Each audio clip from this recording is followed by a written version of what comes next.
नमस्ते दोस्तों, मेरे YouTube चैनल हिंदी भाषा साहित्य में आप सभी का स्वागत है। साथियों, यदि आप चैनल पर नए हैं तो चैनल को सब्सक्राइब करिए, वीडियो को लाइक करें और आप लोगों को थैंक्स कहूँगी मैं कि आप लोग मेरे YouTube चैनल से जुड़े।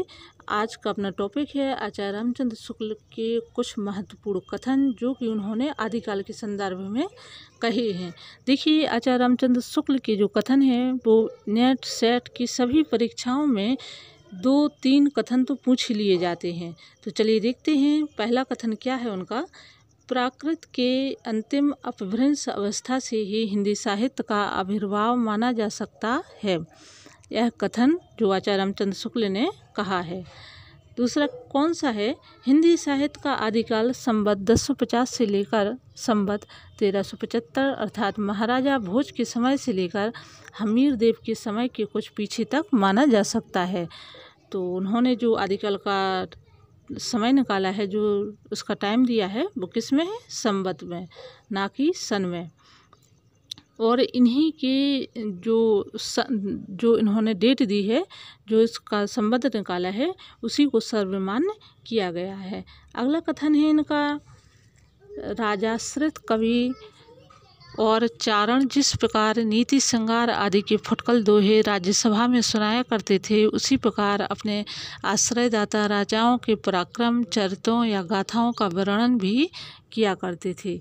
तो ये आदिकाल के संबंध में उन्होंने कहा है कि कैसे आदिकाल का जो नाम है, जैसे ग्रियर्सन ने चारण काल, राम कुमार वर्मा ने चारण काल दिया है, श्रृंगार काल दिया है, उसका नाम तो क्यों दिया है? क्या ऐसे कौन सी परिस्थितियाँ थीं, क्या कारण थे कि जिस वजह से चरित्र गाथाओं और राजाओं के आश्रय में रहकर के कवियों ने अपनी भूमिका निभाई। अगला कथन है उनका, यही प्रबंध परंपरा रासु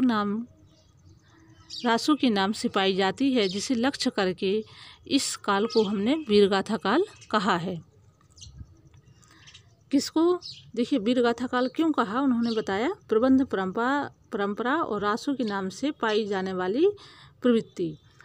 अगला है कथन उनका, सिद्धों की उद्धृत रचनाओं की भाषा देश भाषा मिश्रित अपभ्रंश या पुरानी हिंदी की काव्य भाषा है। और उनका दूसरा कथन क्या है, पुरानी हिंदी की व्यापक काव्य भाषा का ढांचा सौरसैनी प्रसूत अपभ्रंश अर्थात ब्रज और खड़ी बोली पश्चिमी हिंदी का था। देखिए, उनका कहना था कि सिद्धों ने जो रचनाएं लिखी हैं उसकी भाषा कैसी थी? देश भाषा मिश्रित अपभ्रंश या पुरानी हिंदी की काव्य भाषा थी।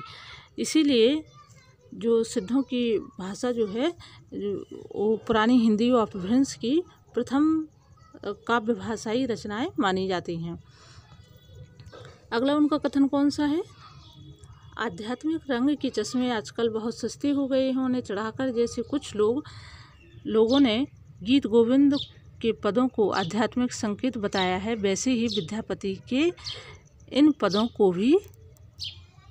तो इनका आचार्य रामचंद्र शुक्ल का जो संकेत था, जो उन्होंने कहा था, किसके लिए कहा था ये आप लोगों को याद रखना चाहिए कि उन्होंने हजारी प्रसाद द्विवेदी को लक्ष्य कर ही ये व्यंग्यात्मक कथन लिखे थे, क्योंकि आचार्य हजारी प्रसाद द्विवेदी ने ही गीत गोविंद को और विद्यापति की पदावली को क्या कहा था, आध्यात्मिक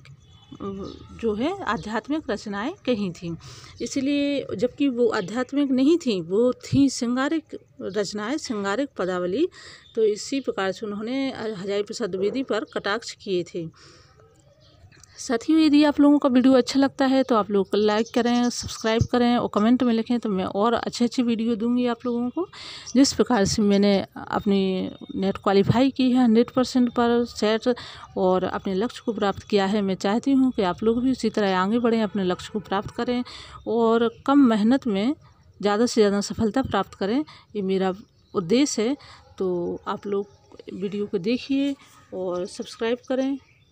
यदि आपको कोई कमी समझ में आती है तो आप कमेंट बॉक्स में ज़रूर लिखिए, क्योंकि देखिए, हम तैयारी करते हैं और लक्ष्यहीन यदि हमारी तैयारी रहती है तो उसमें क्या होता है कि मेहनत ज़्यादा हो जाती है और सफलता कम मिलती है। मैंने सेल्फ स्टडी के माध्यम से किस प्रकार पूरे ऑल इंडिया में जो है मैंने 100% पे अपना नेट क्वालिफाई किया। एक बार नहीं, कई बार किया। तो मैं चाहती हूँ कि इसी प्रकार से आप लोग भी आगे बढ़े और वीडियो देखते रहिए, पढ़ाई अपनी करिए। धन्यवाद।